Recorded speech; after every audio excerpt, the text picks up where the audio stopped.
காலையில் நம்முடைய சிந்தனைக்காக மத்தேயு எழுதின சுவிசேஷம் 2வது அதிகாரத்துக்கு நம்முடைய வேதாந்தத்தை திருப்பிக் கொள்ளலாம். டிசம்பர் மாதம் முழுவதுமே நாம் தேவனுடைய திட்டமானது தேவன் தாம் தெரிந்து கொள்கிற மனிதர்களுக்கு எப்படி அதை வெளிப்படுத்துகிறார் என்ற காரியத்தின் அடிப்படையிலே பார்த்து கொண்டே வருகிறோம். தொடர்ச்சியாக முதல் வாரத்திலே மரியாளுக்கு தேவன் அந்த திட்டத்தை எப்படி வெளிப்படுத்தினான்னு சொல்லி பார்த்தோம். 2வது வாரத்திலே யோசேப்புக்கு அது எப்படி வெளிப்படுத்தப்பட்டது என்பதை பார்த்தோம். கடந்த வாரத்திலே அதை மெய்ப்பொருளுக்கு எப்படி வெளிப்படுத்தப்பட்டது என்பதை பார்த்தோம். இந்த வாரத்திலே நாம் சாஸ்திரிகளுக்கு தேவன் தன் திட்டத்தை எப்படி வெளிப்படுத்தினார் என்பதை பார்க்க போகிறோம். மத்தேயு 2வது அதிகாரம் முதல் வசனத்தை மட்டும் நான் வாசிக்கிறேன், கவனியுங்கள். ஏரோது ராஜாவின் நாட்களில் யூதேயாவில் உள்ள பெத்லஹேமிலே இயேசு பிறந்த பொழுது கிழக்கிலிருந்து சாஸ்திரிகள் எருசலேமுக்கு வந்து, யூதருக்கு ராஜாவாய் பிறந்திருக்கிறவர் எங்கே? கிழக்கிலே அவருடைய நட்சத்திரத்தை கண்டு அவரை பணிந்து கொள்ள வந்தோம் என்றார்கள் என்று சொல்லப்பட்டிருக்கிறது. இவர்கள் யார் என்று சொன்னால் யூதர்களும் அல்ல, கிழக்கிலிருந்து வந்தவர்கள் என்று சொல்லப்பட்டிருக்கிறது. மேப்பில் கவனித்து பார்த்தீங்கன்னா கிழக்கு என்று சொன்னால் அது யூதியாவுக்கு கிழக்கு என்று சொன்னால் அது பாபிலோன் பகுதியாக தான் இருக்க வேண்டும். பாபிலோன் அந்த மேப்பை கூட எடுத்துக்கோங்களேன், உங்களுக்கு சிலருக்கு அது பிரயோஜனமாக இருக்கலாம், அதை பழக்கப்படாதவர்களுக்கு. முதல் மேப் எடுத்துக்கோங்க, ஆபிரகாம் பிரயாணம் பண்ணின தேசங்கள். முதல் மேப் எடுத்துட்டிங்கன்னா எருசலேம் எங்கே இருக்குன்னு சொல்லி பாருங்க.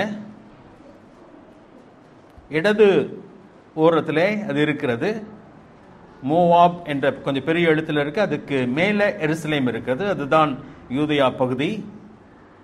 அங்கே இருந்து கிழக்கு என்று சொல்லும் பொழுது பாபிலோன், கல்தேயா, ஏலாம், பாரசீகம், அதாவது அந்த சூசான் அரண்மனை எல்லாம் இருந்த பகுதி, சரியா? கிழக்கு பகுதி, வலது பகுதியில். அப்ப கிழக்கிலிருந்து வந்தார்கள் என்று சொன்னால் அங்கிருந்து தான் வந்திருந்திருக்க வேண்டும். அங்கே இருந்தவர்களை பற்றி நாம் வாசிக்கும் பொழுது அது இவர்கள் யார் என்று சொல்லி பார்க்கும்போது இந்த வசனத்திலே சாஸ்திரிகள் என்று சொல்லி பயன்படுத்தப்பட்டிருக்கிறது. சில டிரான்ஸ்லேஷன்ல மேகின்னு சொல்லி சொல்லப்பட்டிருக்கிறது, மேஜாயின்னு சொல்லுவாங்க. அதுக்கப்புறம் சிலர் இடத்துல வைஸ்மென் சொல்லி பயன்படுத்தப்பட்டிருக்கிறது, ஞானிகள் என்று சொல்லி வாசிக்கிறோம். நம்ம தமிழ் வேதாமத்திலே சாஸ்திரிகள் என்று சொல்லி வாசிக்கிறோம், சரியா? இவர்கள் யார் என்று சொன்னால் இவர்கள் மந்திரவாதிகள் அல்ல, சரியா? மெஜிஷியன்ஸ் கிடையாது. ஆனால் அவர்கள் ஞானிகளாக அன்றைக்கு இருந்தார்கள். சாஸ்திரிகள், வான சாஸ்திரிகள் என்றும் அவர்கள் அழைக்கப்படுகிறார்கள். அறிவுள்ளவர்கள், அநேக காரியங்களை ஆராயக்கூடியவர்கள்.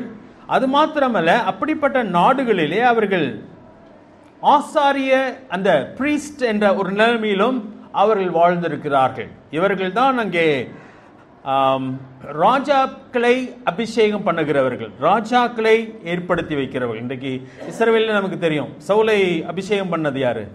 இன்னொரு ராஜாவா? இல்ல, சாமுவேல். தீர்க்கதரிசிகள் அதை செய்தார்கள், சாமுவேல் அங்கே செய்கிறார். அதே போல ராஜாக்களை ஏற்படுத்துகிறவர்கள் யார் என்று சொன்னால் இப்படிப்பட்ட மக்கள். அதனால்தான் யாத்ராமத்தில் கூட நம்ம படிக்கும் பொழுது ஆதியாகமம் 41வது அதிகாரத்தில் எகிப்திலே கூட வாசிக்கும் பொழுது ராஜா அங்கே சொப்பனம் கண்டவுடனே அவன் சிலரை அழைத்து அனுப்புகிறான். அதை 8வது வசனத்தில் வாசிக்கிறான் பாருங்களேன். ஆதியாகமம் 41வது அதிகாரம் 8வது வசனத்திலே, காலமே பார்வோனுடைய மனம் கலங்கி கொண்டிருந்தது. காரணம், அவன் பயங்கரமான ஒரு சொப்பனத்தை கண்டான், அவனுக்கு அதனுடைய அர்த்தம் தெரியவில்லை, அதனால அவன் குழம்பி போகிறான். வாசிக்கிறேன். அப்பொழுது அவன் எகிப்தில் உள்ள சகல மந்திரவாதிகளையும் சகல சாஸ்திரிகளையும் அழைப்பித்து அவளுக்கு தன் சொப்பனத்தை சொன்னான். ஒருவராலும் அதன் அர்த்தத்தையும் பார்வோனுக்கு சொல்ல கூடாமல் போயிற்று. சாஸ்திரிகள் என்ற வார்த்தையை பார்க்கிறோம். தானியேலின் புஸ்தகம் எடுத்துக்கொள்ளலாம். தானியேலும் இங்கே எகிப்தில் நமக்கு அந்த குறிப்பு வந்ததுக்கு காரணம் யார் தான்? யோசேப்பு அங்கே இருக்கிறார், சரியா? தானியேல்ல யார் இருக்கிறது? பாபிலோனிலே தானியேல் இருக்கிறார். அதனால தான் நமக்கு அந்த குறிப்பெல்லாம் நமக்கு கிடைத்திருக்கிறது. தானியேலின் புஸ்தகம் 2வது அதிகாரம். தானியேலின் புஸ்தகம் 2வது அதிகாரம். இங்கேயும் நேபுகாத்நேசார் ஒரு சொப்பனம் காண்கிறார், கனவு காண்கிறார். அதனால அவனுடைய ஆவிக்கு கலங்கி என்று சொல்லி முதல் வசனத்தில் வாசிக்கிறோம். சொப்பனம் கண்டான், அதனால அவனுடைய ஆவி கலங்கி அவனுடைய நித்திரை கலைந்தது. உடனே யாரை கூப்பிடுகிறான்னு சொன்னா 2வது வசனம், 2வது அதிகாரம் 2வது வசனம். அப்பொழுது ராஜா தன் சொப்பனங்களை தனக்கு தெரிவிக்கும் பொருட்டு சாஸ்திரிகளையும் ஜோசியரையும் சூனியக்காரரையும் கல்தேயரையும் அழைக்க சொன்னான். அவர்கள் வந்து ராஜ சமூகத்தில் நின்றார்கள். இவர்கள் ஒரு குறிப்பை பார்க்கிறோம், சாஸ்திரிகளை பார்க்கிறோம். சரியா? இவர்கள் வானத்தை ஆராயக்கூடியவர்கள், தேவனுடைய ஆலோசனையை பெறக்கூடியவர்கள் என்று சொல்லி அவர்கள் எண்ணக்கூடியவர்கள். அவர்கள் ஆசாரியர்களாகவும் பணி செய்தால் பூசாரிகளைப் போல. அவர்கள் ராஜாக்களை ஏற்படுத்துகிறவர்களாக இருக்கிறார்கள். சரியா? கடந்த வாரத்தில் நம்ம பார்த்தோம், மத்தேயு 2வது அதிகாரம் எடுத்துக்கொள்ளலாம். கடந்த வாரத்திலே பார்த்தோம், ஆண்டவருடைய பிறப்பை மற்றவர்களுக்கு கொண்டு செல்வதற்காக. சரியா? ஏன்னா மரியாளும் யோசேப்பு சாதாரணமான மக்கள், ரொம்ப பாப்புலரான ஆட்கள் அல்ல. அதுவும் இப்போ எங்கே வந்திருக்கிறாங்க? நாசரேத் ஊர்லையாவது 4 பேர் தெரிஞ்சவங்க இருந்திருப்பாங்க. சொந்த ஊருக்கு வந்திருக்கிறாங்க. எந்த ஊருக்கு சொல்லுங்க? பெத்லெஹேமுக்கு வந்திருக்கிறாங்க, பெயரை பதிவு செய்வதற்காக. ஆனால் பெத்லெஹேமில் அவங்களுக்கு என்ன இல்லை? சொந்த வீடு இல்லை. அப்படின்னா அவங்க யாருமே சொந்தக்காரவங்க அவங்களுக்கு இல்லைன்னு தான் அர்த்தம். இல்லாட்டி அங்கே போயிருப்பாங்க அவங்க. அப்போ பெத்லெஹேமுக்கு வந்திருக்கிறாங்க. சத்திரத்திலே குழந்தை, மன்னிக்கும், மாட்டுத் தொழுவத்திலே அந்த குழந்தை பிறக்கிறது. அப்போ ஒரு மாட்டுத் தொழுவத்தில் ஒரு குழந்தை பிறந்தா யாருக்கு தெரியும்? அது தெரியறதுக்கு வாய்ப்பே கிடையாது. ஸோ அந்த தேவனுடைய பிறப்பை தெரிவிப்பதற்காக தேவன் யாரை முதலாவதாக தெரிந்து கொள்கிறார்? கடந்த வாரத்தில் பார்த்தோம், மெய்ப்பர்கள். மெய்ப்பர்களுக்கு அந்த செய்தி கொண்டு வரப்படுகிறது. மெய்ப்பர்கள் அதை பலருக்கு போய் என்ன பண்றாங்க? சொல்றாங்க. கேட்டவர்கள் யாவரும் ஆச்சரியப்பட்டால் சொல்லி போன வாரத்தில் நம்ம படித்தோம். இப்பொழுது ஆண்டவர் அடுத்ததாக யாரை தெரிந்து கொள்கிறார் சொன்னால், தூரத்தில் இருக்கிற சாஸ்திரிகள். வானத்தை ஆராயக்கூடியவர்கள், வானத்தை பார்க்கக்கூடியவர்கள், வானத்தில் ஏற்படுகிற மாற்றங்களை ஆராய்கிற மக்கள். இவர்களுக்கு தேவன் ஒரு வகையிலே அவர்களுக்கு அதை வெளிப்படுத்துகிறார். வெளிப்படுத்தி அவர்களை அழைத்து கொண்டு வருகிறார். அவர்களை கொண்டு மெய்ப்பர்களுக்கு என்னவாய் அறிவிக்கப்பட்டார்? இயேசு கிறிஸ்து ரட்சகர் பிறந்திருக்கிறார். ராஜா பிறந்திருக்கிறான்னு சொல்லி அங்க சொல்லப்படவில்லை. ரட்சகர் பிறந்திருக்கிறார் என்பதுதான் சொல்லப்பட்டிருக்கிறது. ஆனால் இவர்களோ, சாஸ்திரிகளோ, அவங்க எதை அடையாளம் கண்டார்கள்? ராஜா பிறந்திருக்கிறார் என்பதை அடையாளம் கண்டு கொண்டு அந்த செய்தியை இங்கே கொண்டு, அவங்களுக்கு ரட்சகர் என்பதெல்லாம் தெரியாது. ராஜா பிறந்திருக்கிறார், யூதருக்கு ராஜாவாய் பிறந்திருக்கிறவர் எங்கே என்ற கேள்விதான் கேட்கப்படுகிறது. அப்ப தேவன் ரொம்ப அழகாய் எல்லாவற்றையும் அங்கே செய்கிறதை பார்க்கிறோம். சாதாரணமான மக்களை கொண்டும் தன்னுடைய செய்தியை எங்கே உலகத்துக்குள்ளே கொண்டு போகிறார். அதே போல இந்த உலகத்திலே ராஜாக்களை ஏற்படுத்தக்கூட சாஸ்திரிகளாய் இருக்கிற அந்த மக்களையும் தேவன் தெரிந்து கொண்டு என்ன பண்ணுகிறார்? தன் செய்தியை எங்கே அறிவிக்கிறவராக இருக்கிறார். ரொம்ப முக்கியமான ஒரு காரியம். எலியா சொல்லும்போது சொல்லுகிறார், நான் மாத்திரம்தான் ஆண்டவரை மீந்திருக்கிறேன், வேறு யாருமே உமக்காக இல்லை. எல்லாரும் மறுதளிச்சிட்டாங்க, எல்லாரும் விக்கிரகத்தை வணங்க போயிட்டாங்க, உமக்காக நான் மட்டும்தான் வைராக்கியமாக இருக்கிறேன். ஆண்டவர் என்ன சொன்னார்? இல்லைப்பா, உன்ன மாதிரி பாகாலுக்கு தங்கள் முழங்கால்களை முடக்காத 7000 பேர் எனக்கு உண்டுன்னு சொல்கிறான். நிறைய நேரத்தில் நம்ம தான் ஊழியம் செய்கிறோம் நம்ம நினச்சிட்டு இருக்கிறோம்ல, நம்ம தான் எல்லாமே ஆண்டுக்காக பெரிய காரியங்கள்லாம் செஞ்சுட்டு இருக்கிறோம் நினைக்கிறோம்ல. கிடையவே கிடையாதுங்க. நம்மளை போல 7000 பேர் உண்டு. இந்த 7ன்றது ரொம்ப எப்பயுமே நம்ம பைபிளில் பயன்படுத்தப்பட்டிருக்கு. வெளிப்படுத்தின விசேஷத்தில் நிறைய 7 வரும் இல்லையா? 7 என்னது? நம்ம பூரணத்தை குறிக்கிறது. நம்ம கூட நம்ம இதில் சொல்லுவோம், ஆமாம் 7 பேருக்கு நீ சொல்லிட்டு வந்துட்ட பாரு. 7ன்றது 7 பேரை மட்டும் குறிக்கிறது இல்லை, ஏராளத்தை குறிக்கிறது. அப்ப ஆண்டவருக்காக எப்பயுமே ஆட்கள் உண்டு. இந்த பூமியிலே தேவன் எப்படி செயல்படுகிறான்னு சொன்னா இப்படி தாங்க செயல்படுவார் என்று சொன்னால் இல்லவே இல்ல, அவர் எப்படி வேண்டுமானாலும் அவரால் செயல்பட முடியும். கழுதையை வச்சு பேச முடியுமா முடியாதா? பேச முடியும். தூதர்களை கொண்டுதான் பேச முடியுமா? இல்லங்க, நட்சத்திரத்தை வச்சு என்ன பண்ண முடியும்? பேச முடியும். 19ஆம் சங்கீதம் எடுத்துக்கலாமா? எனக்கு ரொம்ப பிடிச்ச ஒரு காரியங்கள் அதிலே அழகாய் ஆண்டவர் அந்த இடத்துல சொல்லுகிறார். 19ஆம் சங்கீதத்தில் பார்த்தீங்கன்னா முதல் வசனத்திலிருந்தே வாசிக்கிறேன் பாருங்க, எல்லாரும் எடுத்துக்கோங்க. வானங்கள் தேவனுடைய மகிமையை வெளிப்படுத்துகிறது, ஆகாய விரிவு அவருடைய கரங்களின் கிரியை அறிவிக்கிறது. சரியா? வெளிப்படுத்துகிறது, வெளிப்படுத்துனா காட்டுதுன்னு சொல்லி அர்த்தம். அறிவிக்கிறதுன்னு சொன்னா பேசுதுன்னு சொல்லி அர்த்தம். சரியா? அதுக்கப்புறம் பாருங்க 2ஆம் வசனம், பகலுக்கு பகல் வார்த்தைகளை பொழிகிறது, இரவுக்கு இரவு அறிவை தெரிவிக்கிறது. 3ஆம் வசனத்தில் அவைகளுக்கு பேச்சும் இல்லை, வார்த்தையும் இல்லை, அவைகளின் சத்தம் கேட்கப்படுவதும் இல்லை. ஆனா அதுக்கு வார்த்தையே கிடையாது. இந்த இயற்கைக்கு வார்த்தை இருக்கிறதா? சூரியனுக்கு வார்த்தை இருக்கிறதா? இல்ல. ஆனால் அது என்ன பண்ணிட்டே இருக்குது? வெளிப்படுத்துகிறது, அறிவிக்கிறது, வார்த்தைகளை பொழிகிறது. அது சில நமக்கு தான் விளங்கல, ஆனா அது என்ன பண்ணிக்கிட்டே இருக்கு? சொல்லிக்கிட்டே இருக்குது. வானங்கள் தேவனுடைய மகிமையை வெளிப்படுத்துகிறது, ஆகாய விரிவு அவருடைய கரத்தின் கிரிகளை அறிவிக்கிறது. அது இரவும் பகலுமாம் அங்கே. சரியா? 4ஆவது வசனம், ஆகிலும் அவைகளின் சத்தம் பூமி எங்கும், அவைகளின் வசனங்கள் பூச்சக்கரத்து கடைசி வரைக்கும் செல்கிறது, அவைகளில் சூரியனுக்கு ஒரு கூடாரத்தை ஸ்தாபித்தார். தேவனுடைய சத்தம் அது அற்புதமானது. தேவன் எதை கொண்டும் பேச வல்லவர். ரோமர் 1 அதிகாரத்தில் ஒரு வசனத்தை வாசிக்கிறோம், போக்கு சொல்ல இடமில்லை. யாருமே போக்கு சொல்ல இடம் இல்லை. எனக்கு தெரியாது, தேவன் என்னோட கூட பேசவில்லை, தேவன் எனக்கு வெளிப்படுத்தவில்லை என்று சொல்லி யாரும் இந்த உலகத்திலே சொல்ல முடியாது. எல்லாருக்கும் தேவன் ஏதோ விதத்திலே ஏதோ ஒரு வழியிலே தன்னை வெளிப்படுத்துகிறார். அதுக்கெல்லாம் நம்ம பின்னாடி போகலாம். சரியா?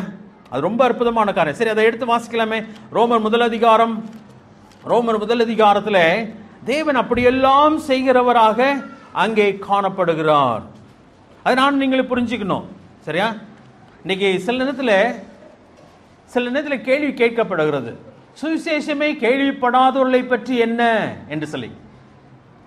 சிலெல்லாம் ஏசாமியை பற்றி கேள்விப்படலையா, அவங்க நரகத்துக்கு போவாங்களா, மோட்சத்துக்கு போவாங்களா? ஏசாமியை பற்றி கேள்விப்படலைன்னா அவங்க எப்படி விசுவாசிப்பாங்க? ஆனா இந்த இடத்துல இந்த வசனம் சொல்லுகிறது, என்ன சொல்லுகிறது? ரோமர் 1 அதிகாரம் 19ஆம் வசனத்திலிருந்து வாசிக்கிறேன். தேவனை குறித்து அறியப்படுவது அவர்களுக்குள்ளே வெளிப்படுத்தப்பட்டிருக்கிறது, தேவனே அதை அவளுக்கு வெளிப்படுத்திக்கிறாங்க. புரிஞ்சுக்கோங்க, நானும் நீங்களும் போய் சொல்லாவிட்டாலும், அதனால சொல்ல வேண்டியது அவசியம் இல்லைன்னு சொல்லல. சரியா? நம்ம போய் சொல்லணுமா சொல்ல வேணாமா? சொல்ல வேண்டும். சொல்லாவிட்டால் அந்த இரத்தப்பழி நம்முடைய தலைமையிலே இருக்கும் தேவன் சொல்லிட்டார். அதே வேளையிலே மனிதன் போக முடியாத இடத்துல, மனிதன் அங்கே ரீச் பண்ண முடியாத இடங்கள், சில நேரத்தில் சிலருக்கு வாய்ப்பு கிடைக்கவில்லை, அங்கெல்லாம் மனுஷன் வாழ்றாங்களான்றதே சில நேரத்தில் தெரியவில்லை. அப்படிப்பட்ட மக்களுக்கு தேவனே அதை என்ன பண்ணுகிறார்? வெளிப்படுத்துகிறார். அற்புதமான காரியம். சரியா? எங்கேயோ இருந்த சாஸ்திரிகள் ஒரு நட்சத்திரத்தை பார்த்தார்கள். எதை கண்டு விட்டாங்க? ஒரு ராஜா பிறந்திருக்கிறார். அது எப்படி என்றால் அது அப்படிதான், தேவன் அதை அவளுக்கு வெளிப்படுத்துகிறார். வாசிக்கலாமா? அடுத்த வசனம் 20ஆம் வசனம். எப்படி என்றால், காணப்படாதவைகளாகிய அவருடைய நித்திய வல்லமை, தெய்வத்துவம் என்பவைகள் உண்டாக்கப்பட்டிருக்கிறவைகளினாலே உலகம் உண்டானது முதற்கொண்டு தெளிவாய் காணப்படும். மறைவாய் காணப்படும் இல்ல, அல்லது வேக காணப்படும் இல்ல, தெளிவற்ற நிலைமையில காணப்படும் சொல்லல. ஆதலால் அவர்கள் போக்கு சொல்ல இடமில்லை. அந்த வசனத்தை மறுபடியும் வாசிக்கிறேன், என்ன பெரிய வசனம். சரியா? நீங்க கவலையினமா இருந்தீங்கன்னா அந்த வசனம் புரியாது. என்ன சொல்லுது? எப்படி என்றால், எப்படி என்றால் ஏன் வருது? அதுக்கு முந்தின வசனம், தேவனே அதை அவர்களுக்கு வெளிப்படுத்துகிறார். எப்படி வெளிப்படுத்துகிறார்? காணப்படாதவைகளாகி அவருடைய நித்திய வல்லமை, தெய்வத்துவம் என்பவைகள். தேவனுடைய வல்லமை, தெய்வத்துவம் எல்லாம் பார்க்கக்கூடியதா, தொட பார்க்கக்கூடியதா? இல்ல. தேவன் எவ்வளவு பெரியவர்! இன்னைக்கு அதனால தான் அதை பார்க்க முடியாதனால தான் கண்டதெல்லாம் தெய்வம், தொட்டதெல்லாம் தெய்வம் ஆயிடுச்சு இல்லையா? ஏன்னா தெய்வன் யாருன்னு சொல்ல, நடிகளை கூட தெய்வமாக்கிறாங்க, மனிதர்களை தெய்வமாக்கிறாங்க. ஏன்னா தெய்வன் யார் என்ற அறிவே மனிதனுக்கு இல்லை. காணாம், அவன் இன்னும் பார்க்க முடியவில்லை. சரியா? அப்ப காணக்கூடாத காணப்படாதவைகளாகிய அவருடைய நித்திய வல்லமை, தெய்வத்துவம் என்பவைகள் உண்டாக்கப்பட்டிருக்கிறவைகளினாலே. எவைகள் உண்டாக்கப்பட்டிருக்கிறவைகள்? வானமும் பூமியும். பூமியில் உள்ளவைகள், வானத்தில் உள்ளவைகள் எல்லாமே உண்டாக்கப்பட்டவைகள். உண்டாக்கப்பட்டவைகளினாலே உலகம் உண்டானது முதற்கொண்டு, நேத்தல்ல இன்றைக்கல்ல, உலகம் உண்டானது முதற்கொண்டு தெளிவாய் காணப்படும்.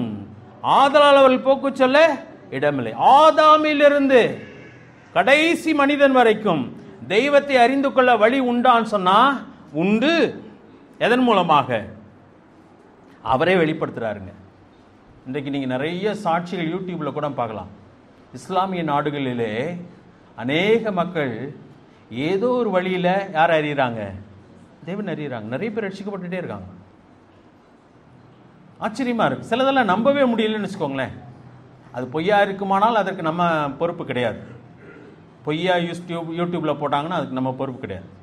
ஆனால் ஒரு உண்மை என்ன சொன்னா, நாம் போய் சுவிசேஷம் சொல்ல முடியாத சில குடும்பங்களுக்குள்ளாக யார் போறது?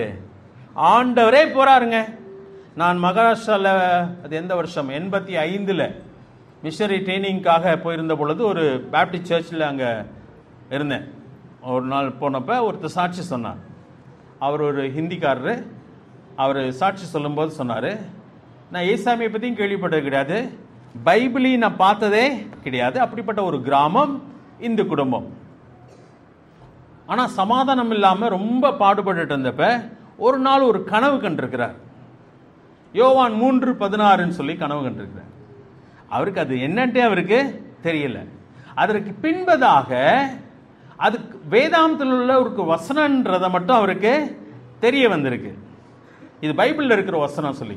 நீங்கள் ஃபுட்பால் மேட்ச், கிரிக்கெட் மேட்ச்லாம் பார்க்கும்போது ஒரு மனுஷன் ஒரு போர்டை பிடிச்சிட்டே உட்காந்துருப்பா தெரியுமா? ஜான் 3:16 அப்படி சொல்லி. நீங்கள் எத்தனை பேர் கவனிச்சிருக்கீங்க? கிரிக்கெட் பார்த்துருந்தீங்கன்னா தெரிஞ்சிருக்கும். சரியா? இப்போ இல்லை, முன்னாடி கொஞ்ச நாளைக்கு முன்னாடி ஒரு மனுஷன் அப்படி உட்காந்துட்டே இருப்பார். வெறும் ஜான் 3:16 மட்டும், யோவான் 3:16 மட்டும் பிடிச்சிட்டு உட்காந்துருப்பார். அப்பப்போ கேமரா அதை மட்டும் என்ன பண்ணிக்கிட்டே இருக்கும், காமிச்சிட்டே இருக்கும். நிறைய பேருக்கு தெரியாது, நமக்கு தெரியும் அது என்னது தேவனுடைய வசனம் சொல்லி. ஆனால் அவருக்கு ஒரு நம்பிக்கை, இதை யாராவது எடுத்து என்ன பண்ணுவாங்க, வாசிப்பாங்க. வாசிக்கிறதுனால தேவனை அறிந்து கொள்ளலாம். அப்போ இந்த மனுஷன் கனவுல கண்டது யோவான் 3:16. அதுக்கப்புறம் தான் தெரிய வந்துச்சு இது பைபிளில் இருக்கிற ஒரு வசனம் சொல்லி. அதுக்கப்புறம் பைபிளை கேட்டு வாங்கி அதை படித்து என்ன பண்ணார், ரட்சிக்கப்பட்டேன்னாரு. எனக்கு புரியவே இல்லை, இப்படியே நடக்க முடியுமா அப்படி சொல்லி. முடியுமா முடியாதா? தேவன் செய்கிறார், தெய்வம் செய்கிறார். அதனால போக்கு சொல்ல யாருக்கும் இடமில்லை. மேய்ப்பர்கள் வந்து அறிவிக்கிறாங்க, ரட்சகர் பிறந்திருக்கிறார், நாங்கள் தேவதூர்களை கண்டோம். ஒருவேளை அவங்க தவி ஓடி ஓடி சொல்லியிருப்பாங்க. கிறுக்கு பைய ஓவரா குடிச்சிருப்பாங்க போல நினைச்சிருப்பாங்க. உண்மையா இல்லையா? அன்றைக்கு அப்போஸ்தலர் நடவடிக்கைகள் 2வது அதிகாரத்தில் கூட அந்த முதல் அதிகாரத்தில் பேதுரு எழுந்து பேசும் பொழுது, 2வது அதிகாரத்தில் பேதுரு எழுந்து பேசும்போது என்ன சொன்னாங்க? மதுபானத்தினாலே நிறைந்திருக்கிறார்கள் சொன்னாங்க. உலகம் அப்படிதான் சொல்லும். நம்ம போய் ஏசாமியை பற்றி வெளியே சொன்னா எவ்வளோ வாங்கிட்டு வந்திருக்காங்களோ தெரியல, இவங்க காசு கொடுத்தவங்கள அனுப்பியிருக்காங்க அப்படிதான் சொல்றாங்க. சொல்லுகிற செய்தியை கவனிக்காமல் இவங்களுக்கு வேறொரு காரணத்தை புகுத்துகிறார்கள். அப்படிப்பட்ட உலகம். ஆனால் மேய்ப்பர்கள் சொன்னதை எல்லாரும் ஏத்துக்கிட்டாங்களா? ஆமா, இவங்க படிக்காத பசங்க ஆடு மேய்க்கிறத விட்டுட்டு என்ன பண்ணிட்டு இருக்கானுங்க, என்னவோ உளறிட்டு அலைஞ்சிட்டு இருக்கிறாங்க. இவங்க சொல்றதெல்லாம் நம்ம கேட்க முடியுமான்னு சொல்லிட்டு அவங்க சொல்றதை என்ன பண்ணிருக்கலாம், தள்ளி இருக்கலாம். ஆண்டவர் இன்னொரு கூட்டத்தை கிழக்கிலிருந்து கொண்டு வருகிறார். இவர்கள் யார் என்று சொன்னால் சாஸ்திரிகளாக இவர் இருக்கிறார். அதனால்தான் ஏரோதாலே ஒண்ணுமே பண்ண முடியல. நேரா எங்க வராங்க, ஏரோதனுடைய அரண்மனைக்கு வருகிறார்கள். ஏரோதனுடைய அரண்மனைக்கு வந்த பொழுது யூதர்களுக்கு ராஜாவாய் பிறந்திருக்கிறவர் என்றும் கேட்டா அவனுக்கு அப்படியே தூக்கி வாரி போடுச்சு. நான் ஒரு ராஜாவா இருக்கும்போது இன்னொரு ராஜாவா? ஆனா இந்த செய்தியை கொண்டு வந்தவங்க அவனால என்ன பண்ண முடியல, ஒன்னும் செய்ய முடியல. ஏன் சொன்ன, இவங்க சாதாரணமான மனிதர்கள் கிடையாது, மிக உயர்ந்தவர்கள், அவங்களுக்கு தெரியும். அதனால அவங்களை ஒன்றும் செய்யல. நீ போய் விசாரிச்சுட்டு வா, என்கிட்டயும் வந்து சொல்லு அப்படி சொல்லிடுறாங்க. சரியா?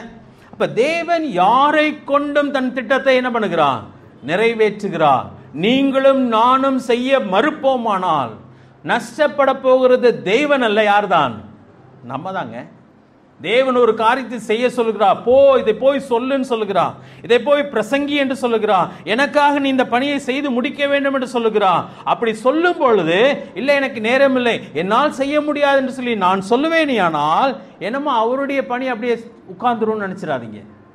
அவருடைய வேலை ஒரு பொழுதும் உட்காராது, அது நடந்து கொண்டே இருக்கும். நான் நஷ்டப்பட போகிறது நல்லது நம்ம தான். யோசிச்சு பாருங்களேன், மரியாள் முடியாது என்று சொல்லி இருந்தால் தேவனுடைய திட்டம் அப்படியே கெட்டு போயிருக்குமா? இல்லைங்க, வேறொரு பெண் அவளுக்கு இருந்து. யோசேப்பு முடியாது என்று சொல்லியிருந்தால் தேவனுக்கு வேறு வழியே இருந்திருக்காதா? நிச்சயமா இருந்திருக்கும். ஏசாயா தான் சொல்லும் பொழுது, ஏசாயா 7வது அதிகாரத்தை சொல்லும் பொழுது, நீ ஒரு அடையாளத்தை கேள், வானத்தில் இருந்தாலும் பூமியில் இருந்தாலும் நீ என்ன கேளுன்னு சொல்லுகிறார். அங்கதாங்க இம்மானுவேல் உங்களுக்காய் பிறப்பார். ஒரு இளம்பெண் கன்னிகை கர்ப்பவதியாய் குமாரனை பெறுவார், அவருக்கு இம்மானுவேல் என்று பெயரிடுவான்னு சொல்லி வசனமே அங்கதான் வருகிறது. அப்படியானால் ஒருவேளை அந்த ராஜா வானத்திலிருந்து கேட்காம பூமியிலிருந்து கேட்டிருந்தா ஆண்டவர் என்ன பண்ணிருப்பாரு தெரியல. அந்த ராஜா கேட்க மாட்டேன்ட்டான். ஆனா ஒரு கன்னிகை கர்ப்பவதியாகி குமாரனை பெறுவான்னு சொல்லி ஆண்டவர் அங்க எதிர்க்கிறது சொல்கிறான். ஒருவேளை அந்த மனுஷன் எனக்கு அடையாளம் எங்கிருந்து வரணும், கீழிருந்து வரணும் சொல்லியிருந்தா தெரியல. ஆண்டவரால் முடியுமா முடியாதா? ஏன்னா அமைதியா இருக்கீங்க, புரியுதா புரியலையா? ஆண்டவரால் எல்லாம் முடியுங்க. ஆண்டவரால் முடியாத காரியம் எதுவுமே இல்லை. தேவன் தன் காரியங்களை அழகாக செய்கிறவர். இப்ப இந்த இடத்துல பாத்தீங்கன்னா தேவன் ஒரு காரியத்தை செய்கிறார். சரி, கடந்த வாரத்தில் இந்த 3 வாரங்களும் நம்ம ஒரு காரியத்தை கவனிச்சுட்டே வந்தோம். முதலாவதாக தேவனுடைய திட்டத்தின் அறிமுகம் என்று சொல்லி நான் சொன்னேன். தேவனுடைய திட்டம் இந்த சாஸ்திரிகளுக்கு எப்படி அறிமுகம் ஆனது? முதல் வசனத்தில் வாசிக்கும் பொழுது கிழக்கிலே, 2வது வசனத்திலே, கிழக்கிலே அவருடைய நட்சத்திரத்தை கண்டு. அப்ப மரியாளுக்கு எப்படி திட்டம் அறிமுகமானது? தூதனுடைய வாழ்த்துன்னு பார்த்தோமா இல்லையா? தூதன் வந்த உடனே என்ன பண்ணான்? வாழ்க மரியாளே, கிருபை பெற்றவளே வாழ்க. அப்படிதான் அறிமுகமாச்சு. யோசேப்புக்கு என்ன அறிமுகமாச்சு? மரியாள் சொல்றா, நான் கர்ப்பவதியா இருக்கிறேன், பரிசுத்த ஆவியினாலே இது நடந்ததுன்னு சொல்லி சொல்லுகிறான். யோசேப்புக்கு தூக்கி வாரி போட்டது. மெய்ப்பொருளுக்கு எப்படி இந்த திட்டம் அறிமுகமானது? தூதர்கள் திடீர்னு என்ற வானத்திலே தோன்றினார்கள். அங்கே தேவன் தன் திட்டத்தை இங்கே அறிமுகப்படுத்துகிறார். இங்கே சாஸ்திரிகளை பார்க்கும் பொழுது திடீரென்று வானத்திலே ஒரு விசித்திரமான நட்சத்திரம் தோன்றியது. தேவன் ஒவ்வொரு மனுஷனையும் வித்தியாசமாக அழைத்துக் கொண்டே இருக்கிறாருங்க. சவுலை எப்படி அழைத்தார்? அவன் ஒரு பிளானோட போயிட்டே இருக்கிறார். தமஸ்குவுக்கு போகிறான். கிறிஸ்தவர்களையெல்லாம் பிடித்து சிறைச்சாலையில் போடுவதற்காய் போய் கொண்டிருக்கிறார். திடீரென்று வானத்திலிருந்து ஒரு வெளிச்சம் அவர் மேலே உதித்த பொழுது கீழே விழுகிறாரு. தேவன் அவரோடு கூட. எல்லாருக்கும் அப்படிதான் நடக்கணுமா? இல்லைங்க. ஒவ்வொருவரையும் தேவன் வித்தியாசமான முறையிலே அழைக்கிறவராய் இருக்கிறார். இன்னைக்கு நம்மோடு கூட தேவன் இடைப்பட்டு கொண்டே இருக்கிறாருங்க. என்னோட இப்படி பேசல, அதனால நான் வரமாட்டேன்னு சொல்ல முடியாது. தேவன் பேசுவாரானால் அவருடைய சத்தத்துக்கு என்ன பண்ணும்? செவி கொடுக்க வேண்டும். மெய்ப்பிள்ளை கொண்டு பேசலாம், தூதர்களை கொண்டு பேசலாம், நட்சத்திரத்தை கொண்டு பேசலாம். சரியா? தேவன் நம்மோடு கூட பேசுகிறவராக இருக்கிறார். அப்ப இந்த மனுஷனோடு கூட தேவன் பேசுகிறவராக, நட்சத்திரத்தின் மூலமாக இந்த சாஸ்திரிகளோடு கூட பேசுகிறவராக இருக்கிறார். இந்த இடத்துல தான் ரோமர் 1வது அதிகாரத்தை எடுக்கணும்னு சொல்லி யோசித்தேன். தேவன் இயற்கையின் மூலமாக என்ன பண்ணுகிறார்? பேசுகிறவராக இருக்கிறார். பேசும் பொழுது மனிதன் என்ன பண்ணும்? ரெஸ்பாண்ட் பண்ண வேண்டும். இன்னைக்கு எத்தனையோ பேருக்கு, சரியா, நம்முடைய வாழ்க்கையில் யோசித்து பாருங்களேன். இங்க வந்திருக்கிற நாம் எல்லாருமே எப்படி ஆண்டவரை அறிந்து கொண்டோம்? எந்த வழியிலே அறிந்து கொண்டோம்? சிலருக்கு வெறும் வைத்த வழி வந்திருக்கும். யார்கிட்ட வந்திருப்பாங்க? ஆண்டவருக்கு ஒரு சின்ன வைத்த வழி, ஆண்டவர்கிட்ட ஓடி வந்திருப்போம். சிலருக்கு பயங்கரமான நிகழ்ச்சிகள் நடந்திருக்கலாம். ஏதோ ஒரு காரியம் நம்ம எங்க கொண்டு வந்தது? ஆண்டவரிடத்திலே கொண்டு வந்துச்சு. இது அற்புதமான தேவனுடைய திட்டம். தேவன் அப்படி செய்கிறவராக இருக்கிறார். தேவனுடைய திட்டத்தின் அறிமுகம். அதே போல தேவன் நம்மை சில காரியங்களை செய்ய சொல்லும் பொழுது அதை நாம் அடையாளம் கண்டு கொள்ள வேண்டும். சரியா? அந்த எருசலேமின் பெத்லெகேமின் மக்களுக்கு மேய்ப்பர்கள் தான் வந்து சொல்றாங்க.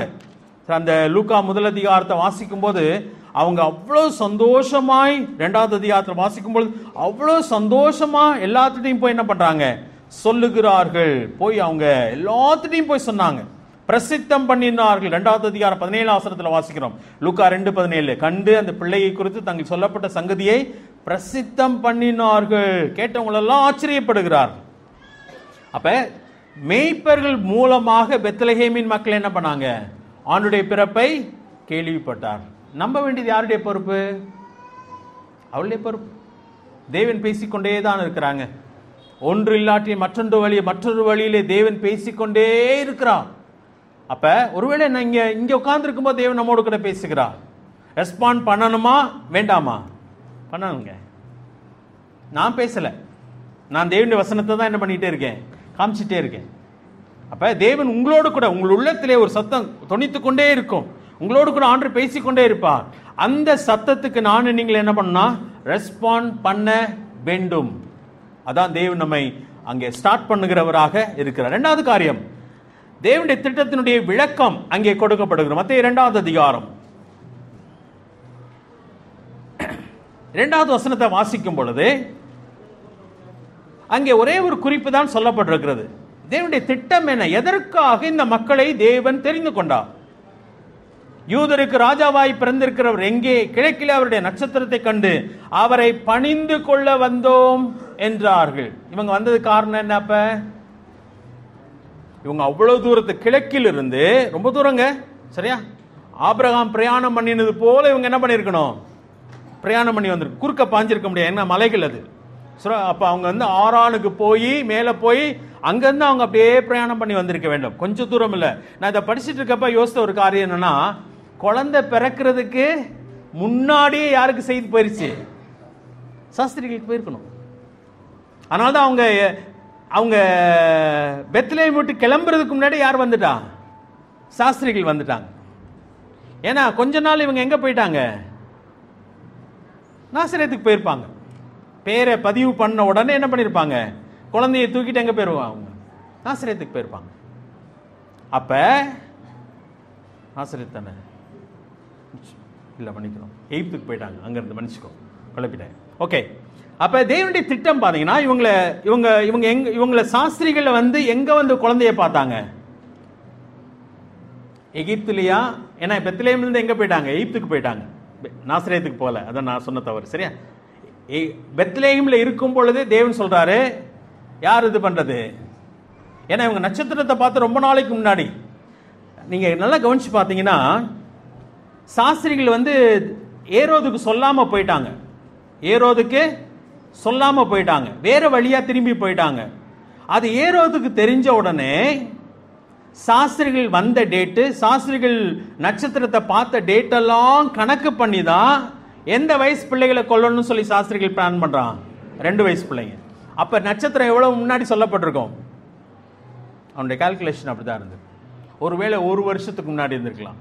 ஏன்னா அவ்வளவு தூரம் அவங்க என்ன பண்றாங்க, பிரயாணம் பண்ணி வருகிறார்கள். அவங்க வராங்க, குழந்தை எங்க பிறந்திருக்கு? பெத்லெகேம்லே பிறந்திருக்கு. ஸோ தேவனுடைய திட்டம் ரொம்ப அற்புதமான ஒரு காரியம். அது தேவன் அழகாக அதை செய்கிறவராக இருக்கிறார். அப்ப இவங்க எதுக்காக வந்தார்கள் என்று சொன்னால், தேவனுடைய திட்டம் என்னவென்று சொன்னால், அவரை பணிந்து கொள்ள வந்தோம் என்று சொல்லுகிறாங்க. நல்லா புரிஞ்சுக்கோங்க, அவரை பணிந்து கொள்ள வந்தோம். அது மட்டும்தானா? ஏன் அவரை பணிந்து கொள்ள வந்தார்கள்? நீங்க யோசிக்கிறதுக்காக தான் நான் டைம் கொடுத்துட்டே வரேன். சரியா? ஏன் அவரை பணிந்து கொள்ள வேண்டும் அவர்கள்? அவர் யாரா இருக்கிறார்?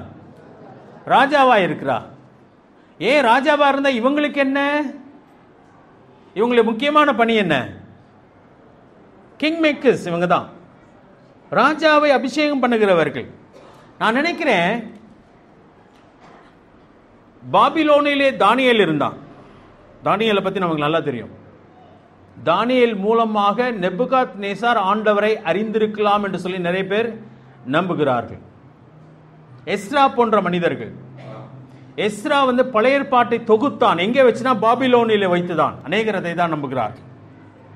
அதனால்தான் எஸ்ரா தேவனுடைய வசனத்தை, நியாயப்பிரமாணத்தை கற்றவன், மிக ஆழமாய் கற்றவன். அப்ப அந்த பழைய ஏற்பாடு, ஏன்னா அடுத்து பாத்தீங்கன்னா ராணி எஸ்தரும் ராணி பட்டத்தில் இருக்கிறார். மொர்தெகாயை பற்றி பார்க்கிறோம், நெகேமியாவை பற்றி பார்க்கிறோம். இப்படி அற்புதமான மக்கள் பாபிலோனிலும் அதற்கு பின்னதாக வந்த மேதிய பெர்சிய ராஜ்யத்திலே அநேகர் பரம்பி இருந்தார்கள். இவங்களாம் டாப்ல இருந்ததுனால இவங்க பெயர் மட்டும் அங்கே பரவவில்லை. எது பரவி இருந்திருக்க வேண்டும்? தேவனுடைய வார்த்தை. ஏன்னா தானியேல் எதை வெளிப்படுத்துகிறான் சொன்னா, தேவனுடைய திட்டத்தை வெளிப்படுத்துகிறான். தானியேல் புத்தகம் எடுத்துக்கலாமா? 9வது அதிகாரம் எடுத்துக்கொள்ளலாமா? அதிலே தானியேல் ஒரு காரியத்தை சொல்லுகிறார். எதை பற்றி சொல்லுகிறார்? தானியேல் 9வது அதிகாரம் 25வது வசனம். கொஞ்சம் கடினமான காரியத்தை தான் பேசுறேன், நீங்க நல்லா கவனிச்சீங்கன்னா புரிந்து கொள்ளலாம். என்னென்று சொன்னால், தேவன் அவ்வளவு அழகாய் செயல்படுகிறார், சும்மா விளையாட்டெல்லாம் செயல்படல. 9வது அதிகாரம் 23வது வசனத்தை பாருங்க. இப்போதும் நீ அறிந்து கொள்ள வேண்டியது என்னவென்றால், எருசலேம் திரும்ப எடுப்பித்து கட்டப்படுவதற்கான கட்டளை வெளிப்படுவது முதல் பிரபுவாகிய மேசியா வரும் மட்டும். யாரை பத்தி சொல்லியிருக்கு அந்த இடத்துல? இயேசு கிறிஸ்துவின் பிறப்பை பற்றி சொல்லியிருக்கு. பிரபுவாகிய மேசியா வரும் மட்டும். இது எங்க இருந்த பொழுது வெளிப்படுத்தப்பட்ட தீர்க்க தரிசனம்? பாபிலோனிலே. நல்லா புரிஞ்சுக்கோங்க, எருசலேம்ல கிடையாது. அதே போல பாருங்க 26வது வசனம். அந்த 62 வாரம் அந்த 62 வாரங்களுக்கு பின்பு மேசியா சங்கரிக்கப்படுவார். எதை பற்றி சொல்லியிருக்க அந்த இடத்துல? கிறிஸ்துவின் மரணத்தை பற்றி பேசுகிறது. இப்ப தானியேல் அதெல்லாம் என்ன பண்ணுகிறா? வெளிப்படுத்துகிறார். தன் ஜனங்களுக்கு சொல்லியிருப்பாரா? சொல்லியிருக்க மாட்டாரா? அவருக்கு ஆத்திரம் என்னன்னா, எப்பொழுது தன் ஜனம் எங்க போகும்? எருசலேமுக்கு திரும்பி போவாங்க. எருசலேம் மறுபடியும் எடுத்து கட்டப்பட வேண்டும். ஆசை அதுதான் கோரேசின் நாட்களிலே நிறைவேறுகிறது. தேவன் அதை அழகாய் செய்கிறார். அப்ப கிறிஸ்துவின் பிறப்பு, மேசியா, யூதருக்கு ராஜா பிறப்பது எங்கே பேசப்பட்டது? நான் நினைக்கிறேன் பாபிலோனிலும் மேதிய பெர்சிய ராஜ்யத்திலும் பேசப்பட்டிருக்க வேண்டும். யார் அதை கேட்டிருப்பாங்க? நான் நினைக்கிறேன் இந்த சாஸ்திரிகள் கேட்டிருப்பாங்க, கேள்விப்பட்டிருக்காங்க. அதனால்தான் ஒரு விசித்திரமான நட்சத்திரத்தை அவர்கள் பார்த்த உடனே லிங்க் பண்ணிட்டாங்க. யார் பிறந்திருக்கணும்? ஒரு ராஜா பிறக்கணும். எந்த ஒரு ராஜா பிறக்க வேண்டியது இருக்கிறது என்று சொன்ன உடனே வேதத்தை எடுத்து புரட்டி பார்த்தால் மேசியா ஒருவர் பிறக்க வேண்டும். யாருடைய மேசியா? யூதருக்கு ராஜாவா ஒருவர் பிறக்க வேண்டும். அதுதாங்க ஏரோது செய்கிறார். ஏரோது அரண்மனைக்கு இங்க இவங்க வந்த உடனே ஏரோது என்ன பண்ணுகிறார் பாருங்களேன். சரியா? 4வது வசனத்தை பாருங்க. 2வது அதிகாரம் 4வது வசனம். 3வது வசனத்துல எல்லாரும் கலங்கிட்டாங்க. என்ன கலங்கினாங்க? ஏரோதுக்கு ஒரு பெரிய போட்டி ஆயிடுச்சு. நான் இருக்கிறப்ப இன்னொரு ராஜாவா எங்கே பிறந்திருக்கிறான்றாங்க. அடுத்தது தன்னை நிதானப்படுத்திட்டு 4வது வசனம், அவன், அதான் ஏரோது, பிரதான ஆசாரியர், ஜனத்தின் வேத பாரகர் எல்லாரையும் கூடி வர செய்து கிறிஸ்துவானவர் எங்கே பிறப்பார் என்று அவர்களிடத்தில் விசாரித்தான். எவ்வளவு தெளிவா இருந்திருக்காங்க பாருங்களேன். தெரியாமலாம் இல்ல, ஆனா அவங்க காத்திருக்கல, அதுல அவங்க சுதாரிக்கல. சரியா? இவங்களுக்கு சாஸ்திரிகள் நட்சத்திரம் பார்த்த உடனே ஒருத்தர் பிறந்திருக்காருன்னு தெரிஞ்சிருச்சு. ராஜா பிறந்திருக்கிறார். எந்த ஊர்ல ராஜா பிறந்திருக்க வேண்டும்னா வேதத்தை அவர்கள் புரட்டி இருக்க வேண்டும். கேள்விப்பட்டது அவர்களுக்கு ஞாபகத்தில் இருந்திருக்கலாம். யூதர்களுக்கு தான் ராஜா பிறந்திருக்கான் சொல்லி யூதியா தேசத்திற்கு வருகிறார்கள். அங்க ராஜாட்ட கேட்டா அந்த மனுஷனுக்கு தெரியல. உடனே வேதத்தை எடுப்பான்னு சொல்லி புரட்ட சொல்லுகிறான். அவங்க எடுத்து வாசிக்கிறார்கள். என்ன வாசிக்கிறாங்க? 6வது வசனத்தில் பாருங்க. 5வது வசனம். அதற்கு அவர்கள், யூதியாவில் உள்ள பெத்லெஹேமிலே பிறப்பார். அது என்னவென்றால், யூதியா தேசத்துள்ள பெத்லெஹேமே, யூதாவின் பிரபுக்களில் நீ சிறியதல்ல, என் ஜனமாகிய இஸ்ரவேலை ஆளும் பிரபு உன்னிடத்தில் புறப்படுவார் என்று தீர்க்கதரிசியினால் எழுதப்பட்டிருக்கிறது என்றார். தெளிவா தெரிஞ்சிச்சு, ஒருத்தர் பிறப்பார்ன்றது தெரிஞ்சிச்சு. அப்ப ராஜா பிறந்திருக்கிறார் என்ற ஒரு செய்தி முக்கியமான செய்தியா சாதாரணமான செய்தியா? ரொம்ப முக்கியமான செய்தி அந்த நாட்களிலே. சரியா? ராஜா பிறந்திருக்கிறார் என்பது. அதனால் இவர்கள் என்ன பண்ணாங்க? பணிந்து கொள்ள வருகிறார். இவங்க தாங்க போய் அபிஷேகம் ராஜாக்களை ஏற்படுத்துகிறவர்கள். இவன் ராஜா என்று சொல்லி ஒருவனை அவர்கள் கை காட்ட வேண்டுமானால் அவங்களுக்கு யாருக்கு தான் அதிகாரம் இருக்கு? இந்த சாஸ்திரிகளுக்கு தான் அதிகாரம். அப்ப யூதருக்கு பிறந்திருக்கிற ஒரு ராஜாவை கை காட்டும்படியாக அவங்க வருகிறார். தேவன் எவ்வளவு பெரிய பணியை அவங்க கையில் கொடுக்கிறார் பாருங்களேன். உலகத்திற்கு அதை அறிவிக்கும்படியாக. நம்முடைய தேவன் யார்? அன்றைக்கே இயேசு கிறிஸ்துவை பற்றி பார்க்கும்போது தச்சனுடைய குமாரன், மரியாளின் குமாரன், நாசரேத்தூரை சேர்ந்தவன் தான் உலகத்துக்கு தெரியும். ஆனால் யோவான் ஸ்நானன் சொல்கிறான், இதோ உலகத்தின் பாவத்தை சுமந்து தீர்க்கிற தெய்வாட்டு. அதனால் நிறைய பேர் அவர் பின்னாடி போனாங்க. அதுக்கு யோவானும் அந்திரேயாவுமே அங்கு பேதுருவுமே அடையாளமாக இருக்கிறாங்க. இதோ அவர்ன்னு சொல்கிறான். இவரை குறித்து தான் நான் சாட்சி கொடுத்தேன்னு சொல்கிறான். அதுக்கு தாங்க ஆள் வேணும். இன்னைக்கு எனக்கு வயிற்று வலி சுகமாயிடுச்சு, எனக்கு கால் வலி சுகமாயிடுச்சு சொல்றதுக்கு ஆள் வேணாங்க. இயேசு கிறிஸ்து யார் என்பதை இந்த உலகத்துக்கு அறிவிக்க ஆள் வேண்டும். நல்லா புரிஞ்சுக்கோங்க. நீ கிறிஸ்தவன் கெட்டு போச்சு, உனக்கு எல்லாம் வேணுமா? பேங்க்ல வேலை வேணுமா? டீச்சர் வேலை வேணுமா? என்கிட்ட வா, ஏசாமியை நம்புங்க. என் கடவுளே இல்லாதவனும் பேங்க்ல வேலை பார்க்குறாங்க, கடவுளே இல்லைன்னு சொல்றவனும் பேங்க்ல வேலை பார்த்துட்டு இருக்கான். அதுக்கு இல்லை இயேசு சுவாமி. அவர் ரட்சகர், அவர் ராஜா. அவர் ராஜாவாய் இருக்கிறபடினாலே நியாயம் தீர்க்க போகிறார். ரட்சகராய் வந்தார், இப்பொழுது ராஜாவாய் வரப்போகிறார். இதை யார் உலகத்துக்கு அறிவிக்கிறது? நானும் நீங்களும் தான் அறிவிக்க வேண்டும். அதற்காக தான் தேவன் நம்மை தெரிந்து கொண்டார். இப்ப மேய்ப்பர்களை கொண்டு ரட்சகர் என்று சொல்லி அறிவித்து விட்டார். இப்பொழுது சாஸ்திரிகளை கொண்டு வருகிறார். அவங்க சொல்றாங்க, யூதருக்கு ராஜாவாய் பிறந்திருக்கிறவர் எங்கே?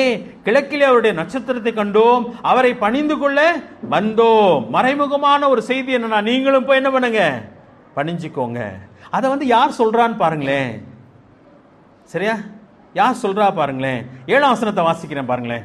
அப்பொழுது ஏரோது சாஸ்திரிகளை ரகசியமாய் அழைத்து நட்சத்திரம் காணப்பட்ட காலத்தை குறித்து அவர்களுக்கு திட்டமாய் விசாரித்து, நீங்கள் போய் பிள்ளையை குறித்து திட்டமாய் விசாரியுங்கள், நீங்கள் அதை கண்ட பின்பு நானும் அதை பணிந்து கொள்ளும்படி எனக்கு அறிவியுங்கள் என்று சொல்லி அவளை பெத்லகேமுக்கு அனுப்பினான்.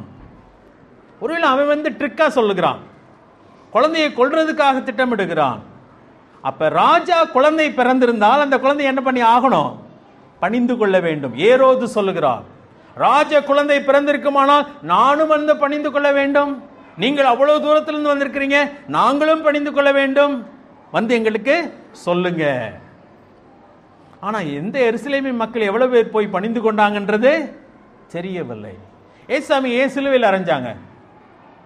ஒரு காரணம், அவன் தன்னை ராஜா என்று சொன்னாங்க. எங்களுக்கு ராயன் மட்டும்தான் ராஜா, இவன் எங்கள் ராஜா அல்ல. மேலே இவன் யூதருக்கு ராஜான்னு சொல்லி அங்கே சிலுவையிலே தொங்க விட்டப்ப கூட அவங்களால பொறுக்க முடியல. அந்த போர்டை மாத்துங்க, ராஜான்னு சொன்னான்னு எழுதுன்னு சொல்றான். இல்ல நான் எழுதுன்னு சொல்லிட்டான். யூதருக்கு ராஜா அவன். அதாங்க மரியாளுக்கு சொல்லப்பட்டது, நீ பெற்றெடுக்க போகிற பிள்ளை யாரு? பெரியவராயிருப்பா. தாவீது சிங்காசனம் அவருக்கு கொடுக்கப்படும். யூதாவை என்றென்றைக்கும் அரசாழ்வார், அவருடைய ராஜ்யத்துக்கு முடிவிராது. என்ன அழகான ஸ்டேட்மெண்ட்ஸ். இப்ப தேவன் அழகாக ஒரு காரியம் செய்ய சொல்லுகிறார். இன்னைக்கு ஆண்டவர் நம்மை அதுக்கு தான் அங்க அழைக்கிறாங்க. எல்லாரையும் முழு நேர ஊழியத்துக்கு அழைக்கிறாரா தெரியாது எனக்கு. ஆனால் நாம் எல்லாருமே அவருடைய ஊழியக்காரர்கள், அவருடைய பணியை செய்யும்படி அழைக்கப்பட்டவர்கள். நம்முடைய பணி என்னன்னு சொன்னா, அவர் யார் என்பதை இந்த உலகத்துக்கு அறிவிக்க வேண்டும். ஏன் அவர் இந்த உலகத்துக்கு வந்தார், எதற்காக வந்தார், என்னவாய் வந்தார், என்னவாய் மீண்டும் வரப்போகிறார் என்பதை இந்த உலகத்தை நம்ம என்ன பண்ணிட்டே இருக்கணும்? சொல்லிட்டே இருக்கணும். இந்து மக்கள் மத்தியிலும் அவதாரங்கள் இருக்கிறாங்க, நிறைய அவதாரங்கள் இருக்கு. ஆனால் அவங்கெல்லாம் என்னென்னமோ காரணத்துக்காக வந்தாங்க.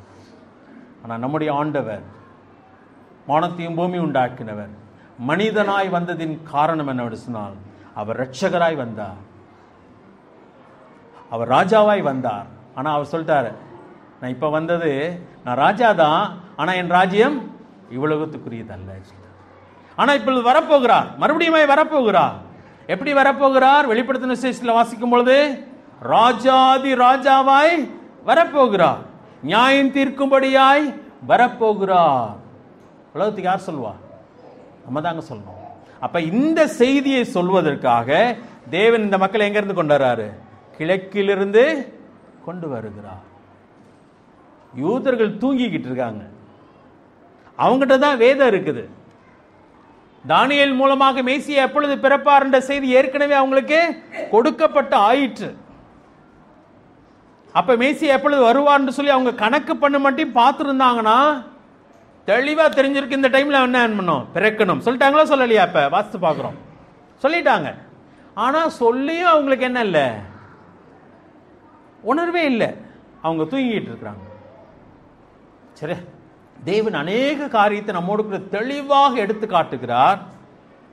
நம்ம தான் உணர்வடைவதே இல்லை. இஸ்ரவேலை பற்றி சொல்லும் பொழுது உணர்வில்லாத ஜனம் சொல்கிறார், உணர்வில்லாத ஜனம்.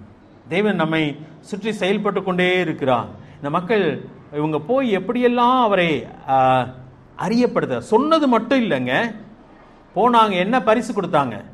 11வது வசனத்தில் வாசிக்கலாம். அவள் வீட்டுக்குள் பிரவேசித்து பிள்ளையும் அந்த தாயாகிய மரியாளையும் கண்டு சாஷ்டாங்கமாய் விழுந்து. இவங்க யாரு? சாதாரணமான மக்கள் அல்ல, சாஸ்திரிகள், ரொம்ப பெரியவங்க. ஏரோதா இவங்களை ஒன்றும் செய்யல, ஏன்னா அவனால் ஒன்றும் செய்ய முடியாது, அவங்க அவ்வளவு பெரியவங்க. அவங்க என்ன பண்றாங்க? சாஷ்டாங்கமாய் இந்த குழந்தைக்கு முன்பதாக விழுகிறார்கள். பணிந்து கொண்டு தங்கள் பொக்கிஷங்களை திறந்து பொன்னையும் தூப வர்க்கத்தையும் வெள்ளை போலத்தையும் அதற்கு காணிக்கையாக வைத்தார்கள். இந்த 3 வச்சு தான் எத்தனை சாஸ்திரிகள் வந்தான்னு சொல்லி நம்ம படம் போட்டோம். 3 சாஸ்திரிகள். 3 சாஸ்திரிகள் அல்ல, சொல்லப்படல வேதம்.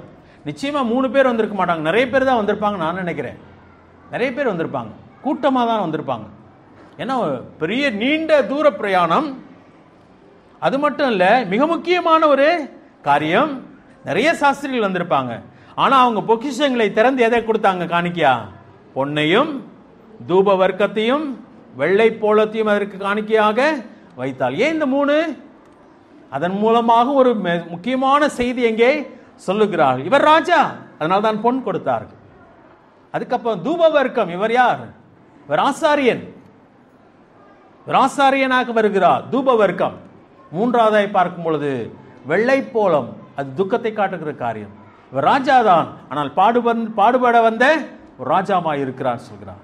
அப்ப இந்த 3 காரியங்களை அங்கே வைக்கிறாங்க. அதுதான் அவங்க கொண்டு வந்தது அல்ல, அங்க சொல்லப்படுறது பொக்கிஷங்களை நிறைய கொண்டு வந்தாங்க. ஆனா பொக்கிஷத்தை திறந்து பொன்னையும் தூப வர்க்கத்தையும் வெள்ளை போலத்தையும் அங்கே காணிக்கையாக வைத்தார்கள். அதன் மூலமாகவும் அவர்கள் அவரை வெளிப்படுத்துகிறவர்களாக இருக்கிறார்கள்.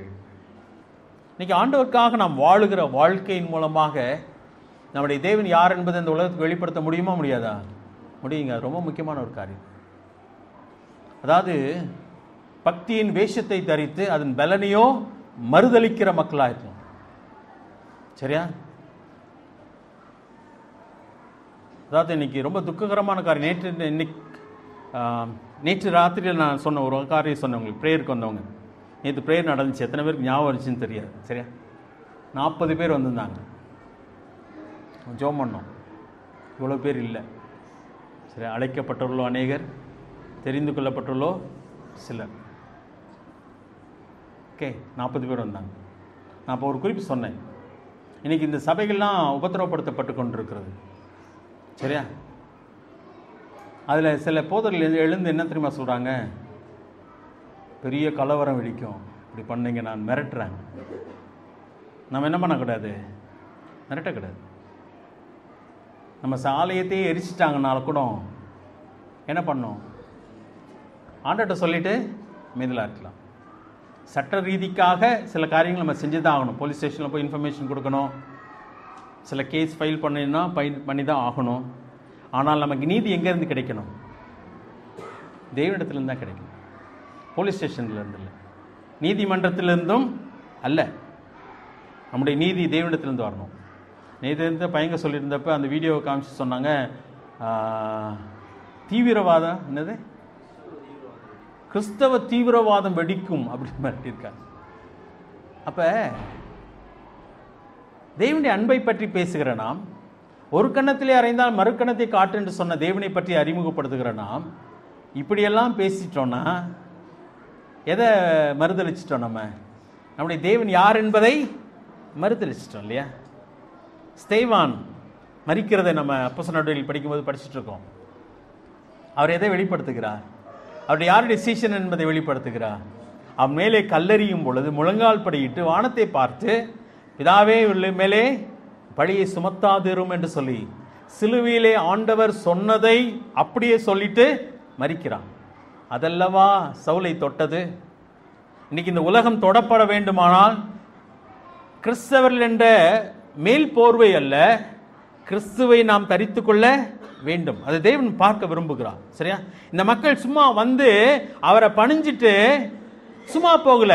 அவங்க எந்தெந்த விதத்திலெல்லாம் அவரை வெளிப்படுத்த, அவர் ராஜா என்பதை வெளிப்படுத்துவதற்காக செயல்களை செய்கிறார்கள். சரியா? நம்முடைய வாழ்க்கையில யார் முதன்மை? தேவனா வேறு காரியங்களா? அவர் நம்முடைய ராஜாவானால் அவருக்கு நாம் கீழ்ப்படிய, அவர் தான் நம்முடைய வாழ்க்கையில் முதன்மையாக இருக்க வேண்டும். ஏங்க சர்ச்சுக்கு ஓடுறீங்க, சொந்தக்காரங்க கூட உங்களுக்கு முக்கியம் கிடையாதா அப்படின்னு கேட்டால், ஆமாங்க ஞாயிற்றுக்கிழமை யார் தான் எங்களுக்கு முக்கியம்? எங்கள் ஆண்டவர். அப்படி சொல்லணும். சொல்லும் பொழுதுதான் அவங்க கடவுள் அவங்களுக்கு அவ்வளோ முக்கியமா அப்படி யோசிப்பாங்க.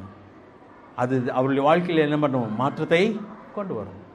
இப்போ அவங்கள போலயே நம்ம வாழ்ந்தோம் சொன்னால் அவங்க என்ன சொல்லுவாங்க? நீங்களும் எங்களை மாதிரி தாங்க இருக்கீங்க, நீங்கள் இப்படி செய்கிறீங்க, நாங்கள் இப்படி செய்கிறோம், அவ்வளோதான் வித்தியாசம் சொல்லுவாங்க. எல்லாமே போச்சு. ஆனால் நாம் வித்தியாசத்தை காட்ட வேண்டும்.